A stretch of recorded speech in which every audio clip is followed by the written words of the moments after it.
Okay, so let's do something a little bit more difficult. Let's let sine of x plus y equal to y squared times cosine of x. What does that look like? I have no idea. Plug into a website like Wolfram Alpha and see if you want to see what the picture looks like. Anyways, let's find y prime. So we differentiate. So this first expression is sine of x plus y. We should think of that as the function x plus y inside of the function sine. So we have to apply the chain rule. So the derivative of the outside function, sine, is cosine. So we get cosine applied to the inside, which is x plus y. Then I have to multiply against the derivative of the inside. The inside is x plus y, so when I take its derivative, the derivative of x is 1, and the derivative of y is y prime. On the right-hand side, it's y squared times cosine of x, so this is the product rule. The derivative of y squared is 2y y prime, and I leave cosine alone. Then I leave y squared alone and take the derivative of cosine of x, which is negative sine of x. I simplify. On the left here, I really need to multiply this out because right now this term, cosine of x plus y times 1 plus y prime, it neither has y prime as a factor, nor does it have no y prime whatsoever. I need to multiply it out so that I get a piece that has no y prime and a piece that has y prime as a factor. So then I will subtract anything with no y prime to the right-hand side, and I'll subtract anything on the right side with a y prime onto the left.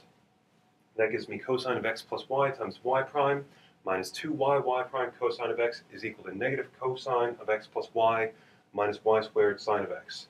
I factor out a y prime, I divide by this factor, and that gives me y prime is negative cosine of x plus y minus y squared sine of x divided by cosine of x plus y minus 2y cosine of x. Okay. All right, we can also find higher derivatives using implicit differentiation. So let's let x squared minus y squared be equal to 1. This is a hyperbola. Try graphing it out and see what you get. Okay, so let's find y double prime. Well, when I take the derivative, the left side becomes 2x minus 2y y prime, and the right side becomes 0.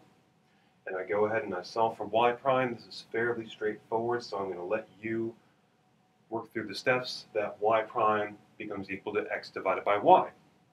Now, when I want to take the second derivative, that is the derivative of the first derivative. So to get y double prime, I just take the derivative of y prime. So that means I'm taking the derivative of x divided by y. Well, that's going to necessitate the quotient rule. Okay. So I take the derivative of the top, which is x, which gives me 1. Multiply that against the bottom, which is y. Okay. Then I subtract the top, which is x, and I multiply that against the derivative of the bottom.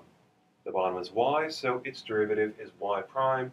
Then I divide that by the bottom squared, which is y squared.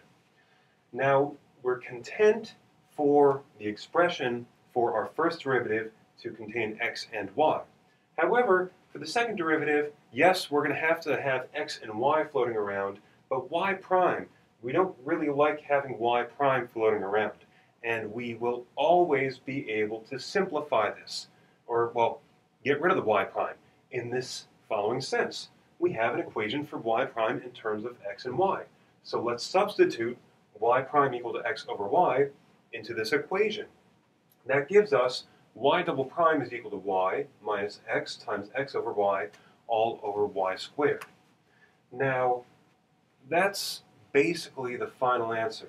However, a lot of the time, when you take a second derivative, you can simplify these things. And I'm not sure how often this happens, but with algebraic type equations, and especially nice symmetrical looking things like this, if you do a little manipulation, you'll find that you can really get down to a very simple formula for the second derivative. So what I'm going to do is I'm going to get rid of this fraction y here, x times x over y. I'm going to get rid of this y by multiplying the numerator and denominator by y. So on top I get y times y is y squared, minus x times x divided by y times y, the y's cancel, giving me x squared. And the bottom y squared times y gives me y cubed. Now y squared minus x squared looks kind of familiar. Actually, I know what x squared minus y squared is equal to. It's equal to 1. So if I take y squared minus x squared, I get negative 1. So in fact, y double prime here is equal to -1 over y cubed, substituting -1 for this numerator. And that's a really nice expression for the second derivative. All right. Implicit differentiation is actually going to allow us to find the derivatives of inverse functions. So here's what happens. If y is equal to f inverse of x, and we know the derivative of f of x, well, y being f inverse of x is the same thing as saying f of y is equal to x. So then I implicitly differentiate. The derivative of fy is f prime of y times y prime by the chain rule. The derivative of x is 1. Then I can solve for y prime by dividing by f prime of y. And then finally, I can get rid of y by replacing it with f inverse of x. So the derivative of f inverse of x is 1 over f prime of f inverse of x. Let's apply this. Okay, so for example, let's take the natural log of x. Let's let y be the natural log of x, and let's find y prime. Well, since y is equal to the natural log of x, that means that e to the y is equal to x, because the natural log is the inverse function of the exponential function to the base e. I implicitly differentiate.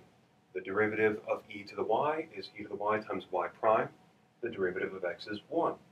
I solve for y prime. I divide both sides by e to the y, giving me y prime is 1 over e to the y. But e to the y is equal to x. So y prime is 1 over x. So we have just learned that the derivative of the natural logarithm is 1 over x. Well, that's kind of simple, and that's kind of weird. Log of x is a weird inverse function. 1 over x is just a reciprocal. So I start with something kind of weird and uncomfortable, and I end up with something fairly simple and algebraic, rational even. Okay. Here's another really important inverse function that I've been talking about from the beginning of class. Let's let y be arctangent of x, and let's find y prime. So y is equal to arctangent of x. This means that tangent of y is equal to x, because arctangent is the inverse function to tangent. I take derivatives. The derivative of tangent is secant squared, so I get secant squared of y, and the chain rule says that I have to multiply by y prime. The derivative of x is 1. I divide both sides by secant squared, and I get y prime is 1 over secant squared of y. Well, secant squared, I want to rewrite this hopefully in terms of tangent, because if I can rewrite this denominator in terms of tangent, then I can replace tangent with x.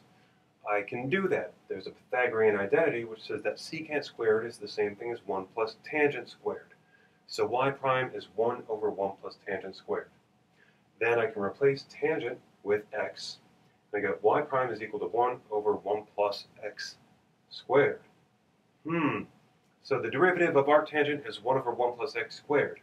Again, I find that kind of interesting because I'm starting with a weird inverse trigonometric function, and its derivative is a rational function.